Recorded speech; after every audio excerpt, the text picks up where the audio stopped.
السلام علیکم۔ آج اسلامک ٹی وی کی طرف سے میں آپ کو ایک ظالم آدمی اور ایک مچھوارے کا قصہ سناؤں گا۔ تو چلیے شروع کرتے ہیں۔ بسم اللہ الرحمن الرحیم۔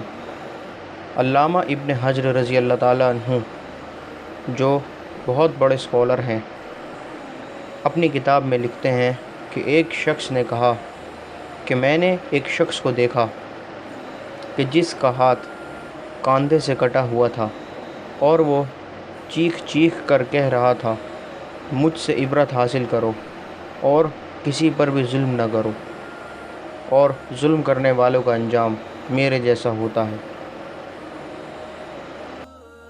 میں نے آگے بڑھ کر اس سے پوچھا کہ بھائی تیرا قصہ کیا ہے؟ اس نے جواب دیا کہ میرا قصہ بہت ہی عجیب غریب ہے۔ ایک دن میں سمندر کے کنارے سے گزر رہا تھا۔ سمندر کی لہریں بہت افان پر تھیں۔ جبھی میں نے ایک مچھوارے کو وہاں مچھلی پکڑتے ہوئے دیکھا۔ وہ بہت دیر سے مچھلی پکڑنے کی کوشش کر رہا تھا۔ آخر کار اس کے پھندے میں ایک مچھلی اٹک گئی اور وہ مچھلی بہت بڑی تھی۔ یہ دیکھ کر میری نیت پھسل گئی اور وہ مچھلی مجھے بہت پسند آئی، اور میں اس کے پاس پہنچا اور کہا کہ یہ مچھلی مجھے دے دو۔ اس نے کہا کہ یہ مچھلی میں تمہیں نہیں دوں گا کیونکہ میں اسے بیچ کر اپنے بچوں کا پیٹ پالتا ہوں۔ میں نے اسے خوب مارا پیٹا اور اس سے مچھلی چھین کر آگے کی اور چل پڑا۔ جس وقت وہ مچھلی اٹھائے جا رہا تھا تو اس کو بہت تکبر تھا کہ میں نے ایک اپنے سے کم درجے کے آدمی پر ظلم کیا اور اس سے اکڑ کے لڑ کے جھگڑ کے اس سے مچھلی چھین لی۔ اچانک اس مچھلی نے اس آدمی کے انگوٹھے میں زور سے کاٹ لیا، اور جب وہ گھر پہنچا تو انگوٹھے میں بہت درد اٹھا اور اتنی تکلیف ہونے لگی کہ اس کی شدت کی وجہ سے اس آدمی کی نیند بھی اڑ گئی اور اس کا انگوٹھا سوج گیا۔ جب صبح ہوئی تو وہ شخص ڈاکٹر کے پاس گیا تو ڈاکٹر نے کہا کہ انگوٹھا سڑنا شروع ہو گیا ہے، اس لیے بہتر یہ ہے کہ اسے کٹوا دو ورنہ پورا ہاتھ سڑ جائے گا۔ تو میں نے انگوٹھا کٹوا دیا اور نکلوا دیا۔ اس کے بعد سڑن ہاتھ میں پہنچ گئی، پھر اتنا درد ہوا کہ میں بے چین ہو گیا۔ پھر ڈاکٹر نے مشورہ دیا کہ ہاتھ کوہنی سے الگ کر دو، تو میں نے ایسا ہی کیا، لیکن سڑاند پورے ہاتھ میں پھیل گئی اور درد سے پریشان ہو کر وہ آدمی پھر ڈاکٹر کے پاس گئے تو اس کو مشورہ ملا کہ پورا ہاتھ کٹوا دو ورنہ تکلیف پورے بدن میں پھیل جائے گی۔ تو اس شخص نے اس ڈاکٹر کی بات پر عمل کیا اور اپنا ہاتھ جڑ سے کٹوا دیا۔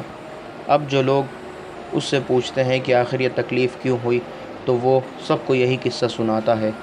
تو یہ قصہ سن کر انہوں نے کہا کہ اگر شروع میں ہی تم اس مچھوارے کے پاس جا کر معافی مانگ لیتے اور کہہ سن کر راضی کر لیتے اور اس مچھلی کو اپنے اوپر حلال کر لیتے تو آج تمہارا یہ ہاتھ بالکل نہیں کٹتا، اور اب جاؤ اور اسے ڈھونڈ کر خوش کرو ورنہ تکلیف پورے بدن میں پھیل جائے گی۔ یہ بات سن کر وہ آدمی پریشان ہو گیا اور اس مچھوارے کو یا مچھلی والے کو پورے شہر میں ڈھونڈنے لگا۔ سمندروں میں ڈھونڈا، آس پاس کے علاقوں میں ڈھونڈا، بالآخر وہ شخص اس کو مل گیا، اور جیسے ہی وہ مچھوارا اس آدمی کو ملا تو اس کے پیروں میں گر پڑا اور رو رو کر کہا، تمہیں اللہ کا واسطہ ہے مجھے معاف کر دو۔ اس نے مجھ سے پوچھا تم کون ہو؟ میں نے اسے بتایا کہ میں وہی شخص ہوں جس نے تم سے مچھلی چھین لی تھی، تم پر ظلم کیا تھا۔ پھر میں نے اسے اپنی کہانی بیان کی اور اسے اپنا ہاتھ دکھایا تو مچھوارا بھی یہ سن کر رونے لگا اور کہا کہ میں نے اس مچھلی کو تمہارے لیے حلال کیا کیونکہ میں نے تمہارا حشر دیکھ لیا، اور ظالموں کا حشر بے شک ایسا ہی ہوتا ہے۔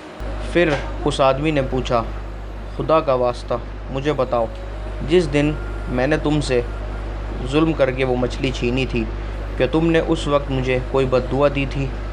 تو مچھوارے نے کہا، ہاں، میں نے اس وقت یہ کہا تھا کہ اے اللہ، یہ اپنی طاقت کے گھمنڈ سے مجھ پہ غالب آ گیا اور تو نے جو رزق دیا وہ مجھ سے چھین لیا اور مجھ پر ظلم کیا، اس لیے تو اسے اپنی طاقت کا کرشمہ دکھا۔ تو اس آدمی نے کہا، آخر اس نے اپنا کرشمہ دکھایا، اب میں اللہ کے سامنے توبہ کرتا ہوں کہ کسی پر ظلم نہیں کروں گا اور نہ کسی کا ساتھ دوں گا اور نہ ہی کبھی خود ظلم کروں گا۔ اللہ ہم سب کو ظلم سے بچنے کی توفیق دے، آمین۔